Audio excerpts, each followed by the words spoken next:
见过公司倒闭，没见过赌场倒闭的。6月16号起 You've seen a company going bankrupt, but never a casino, right? Well, starting June 16th, the LR Casino in Macau officially shut down, becoming the first large-scale casino in Macau to close its doors. Longtime Macau residents were stunned, saying, "I've lived for 50 years, and this is the first time I've seen a casino going out of business."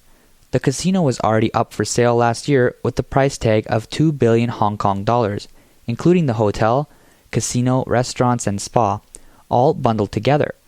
But no one was interested. Now, they've had no choice but to cease operations. Gambling is the backbone of Macau's economy, but is the industry starting to crumble? Are people losing interest in the game, or do they simply not have the money to play anymore? There are rumors online that 9 out of 10 stores on a certain street in Macau have closed. Is that true? Today, I'm taking you there to find out for ourselves.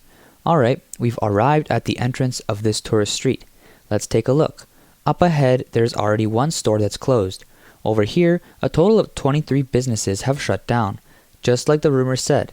Actually, there were even more stores not open. But since there weren't any for sale signs, I didn't count them. Many small and medium-sized businesses can't survive under the current economic conditions. In the first half of this year, Macau's local residents felt the economy was on the verge of collapse. However, as the year comes to an end and Macau approaches the 25th anniversary of its return to China, Chinese social media is suddenly filled with praise for Macau's economy. This surprising shift in public opinion coincides with Chinese President Xi Jinping's visit to Macau.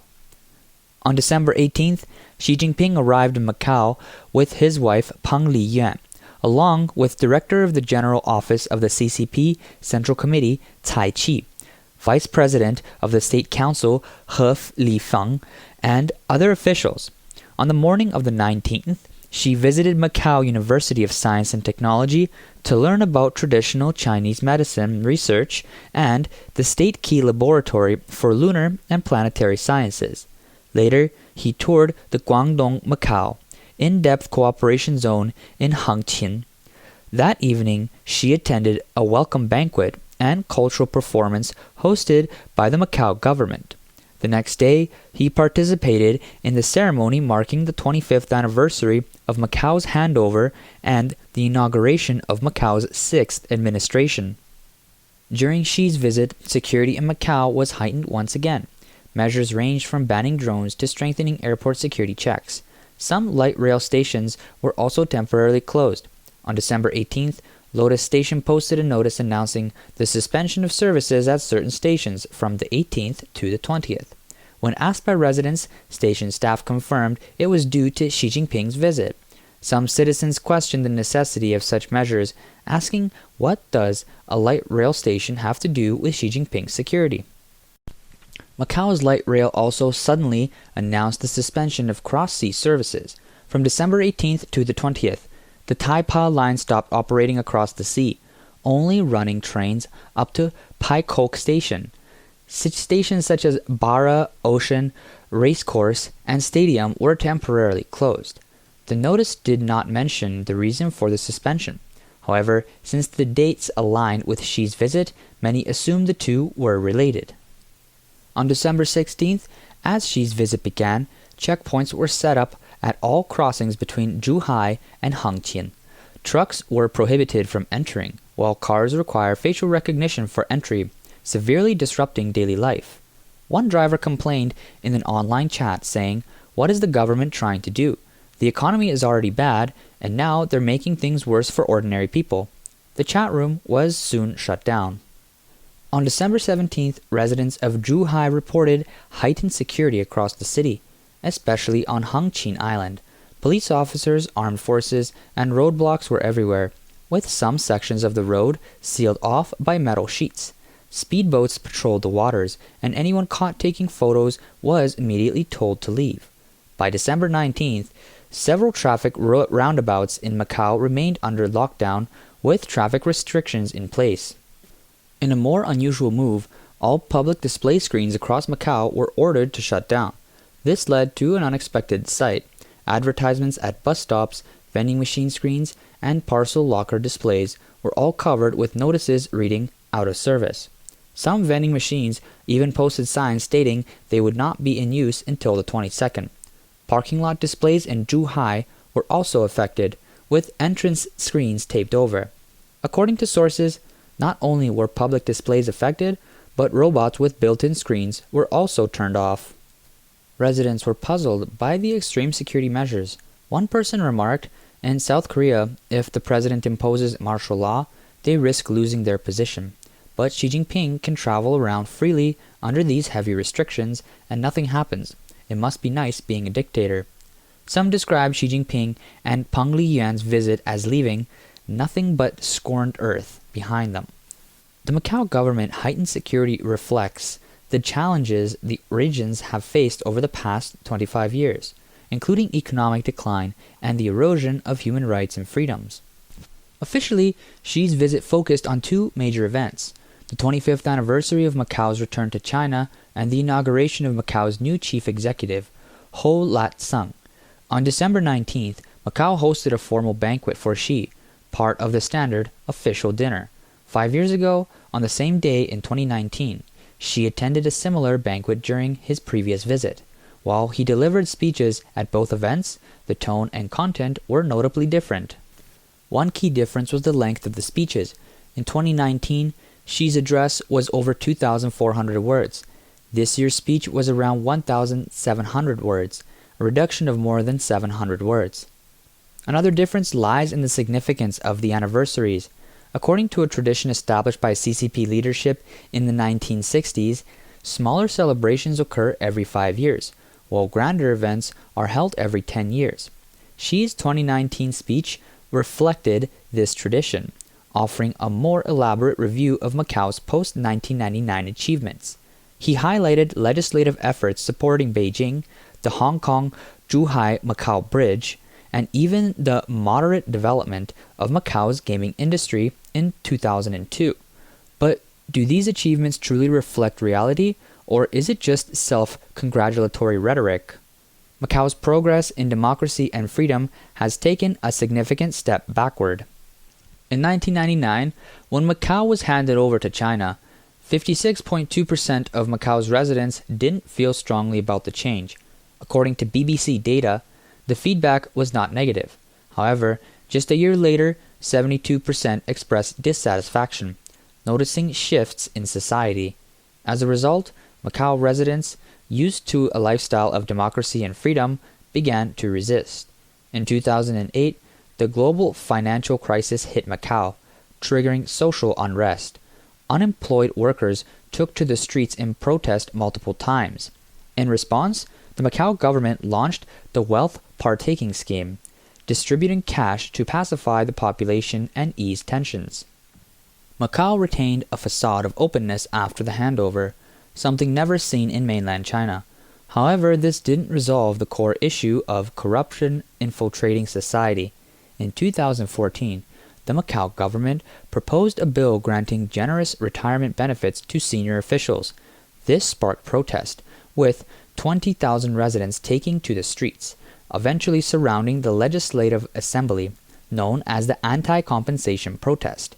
The movement succeeded in forcing the government to withdraw the bill. This protest has alarmed both Beijing and pro-Beijing Macau authorities.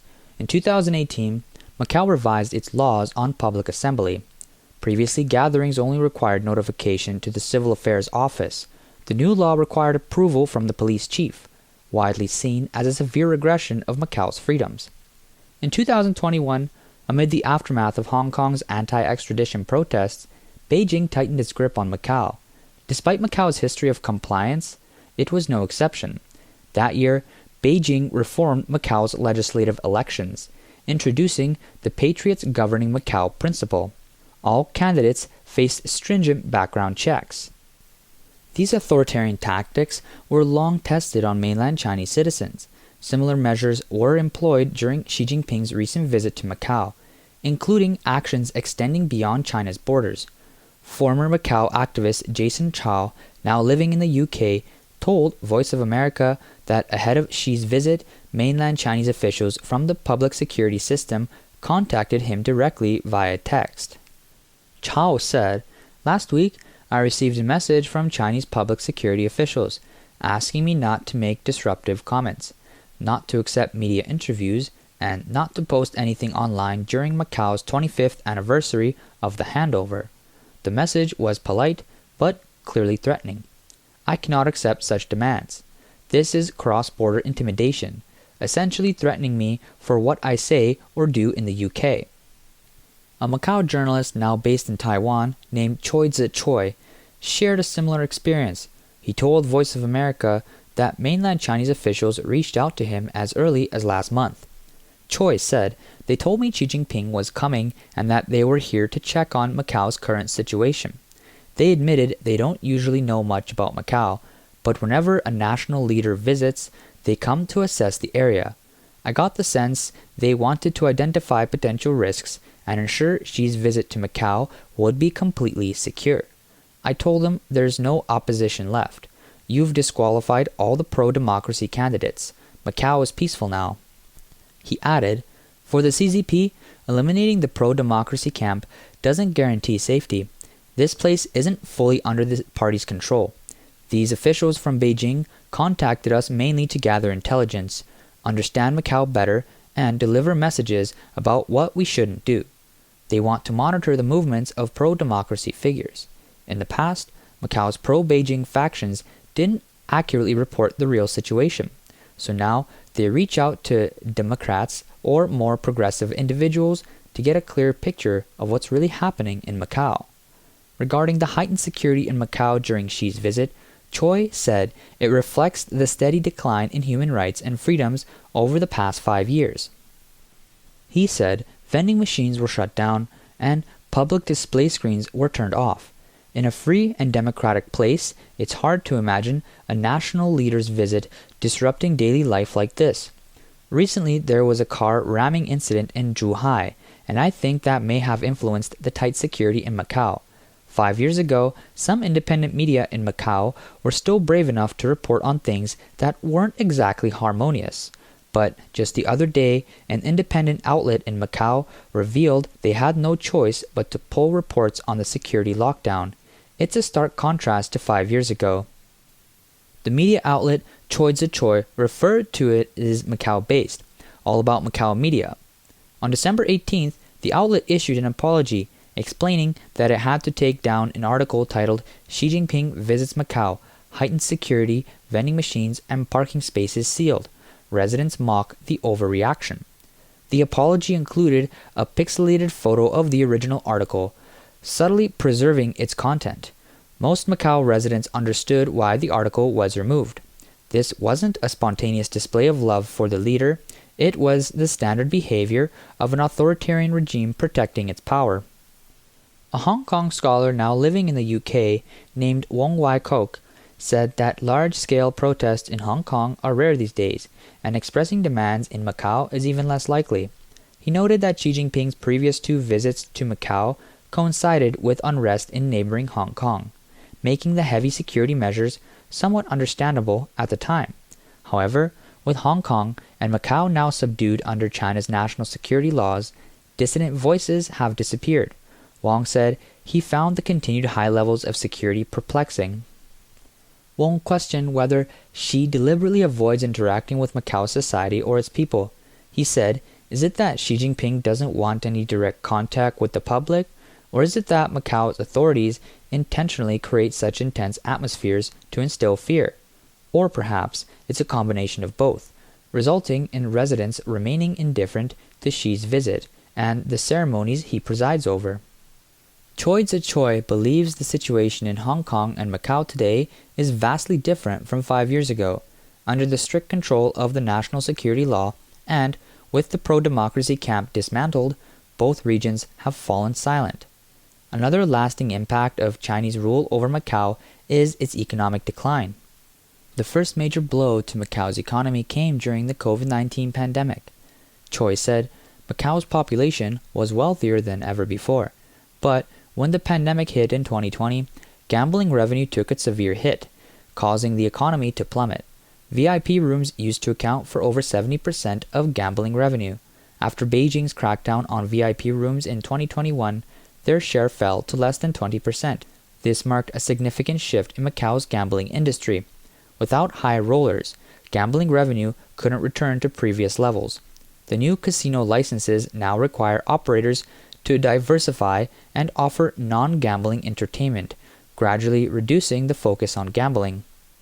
Gambling is the backbone of Macau's economy. Casino revenue accounts for about 80% of the government's income and over half of Macau's GDP. Roughly one-fifth of the workforce is employed in the casino industry. Before the pandemic, the gambling sector was worth $24 billion annually, but in 2020, that figure plummeted to $7.5 billion. While there was a slight rebound in 2021, revenue was still down 70% from pre-pandemic levels. The weakening of democracy has also contributed to economic decline. The Macau government consistently claims to promote economic diversification, pledging to develop industries like conventions and exhibitions, cultural and creative sectors, traditional Chinese medicine, and specialty finance, all while maintaining stable growth in gambling. The goal is to reduce Macau's heavy reliance on gambling revenue. However, former activist Jason Chow doubts the government's commitment to these plans. Chow said, "The British left Hong Kong with a solid civil service system that valued professionalism and independence, at least before 2019. Macau's officials lack initiative and simply follow orders. Discussing Macau's development is pointless. To understand Macau, you have to see it as just another city in China. Look at Shanghai's free trade zone. Has it really achieved anything? Macau has been talking about diversifying its economy for 20 years, but the officials don't genuinely see it as their responsibility. They're laid back and complacent. Some even suggested Macau could replace Hong Kong as an international financial center, but I haven't seen any effort to build the necessary financial systems." Macau's economic downturn is also closely linked to power struggles with the CCP.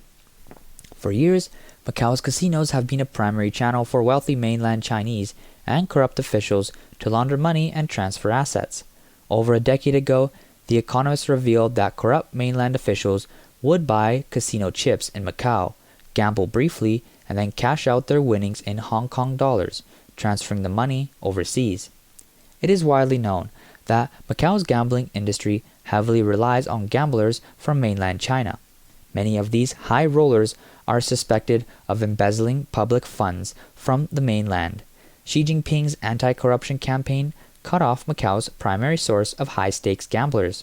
The number of VIP gamblers dwindled, leading to a steady decline in casino profits. In March 2018, Macau's chief executive Ho Lat-sung admitted in an interview with Chinese media outlet The Paper that mainland officials face dual surveillance from both the CCP and Macau authorities whenever they step into a casino. As a result, very few Chinese officials gamble in Macau anymore. Even banking and financial sector employees find it difficult to visit Macau. Following the handover of Macau in 1999, the gambling industry flourished. As the only region in China where gambling is legal, Macau was dubbed the Las Vegas of the East. By 2006, Macau had surpassed Las Vegas to become the world's largest gambling hub. In 2013, Macau's gambling industry hit $45 billion, 7 times the size of Las Vegas. However, under Beijing's crackdown on capital outflows and its extreme zero-COVID policies, Macau's gambling revenue plummeted by more than 60% year-on-year in May and June 2022. The Macau Gambling Inspection and Coordination Bureau reported a 46% drop in gambling revenue for the first half of 2022. Some large casinos had only a few tables in operation, with more staff than customers. By 2024, gambling revenue had recovered by 28% compared to 2022 and 2023. However, this rebound may be linked to wealthy Chinese transferring assets through underground banks, raising doubts about its sustainability. Many believe this recovery may only be temporary.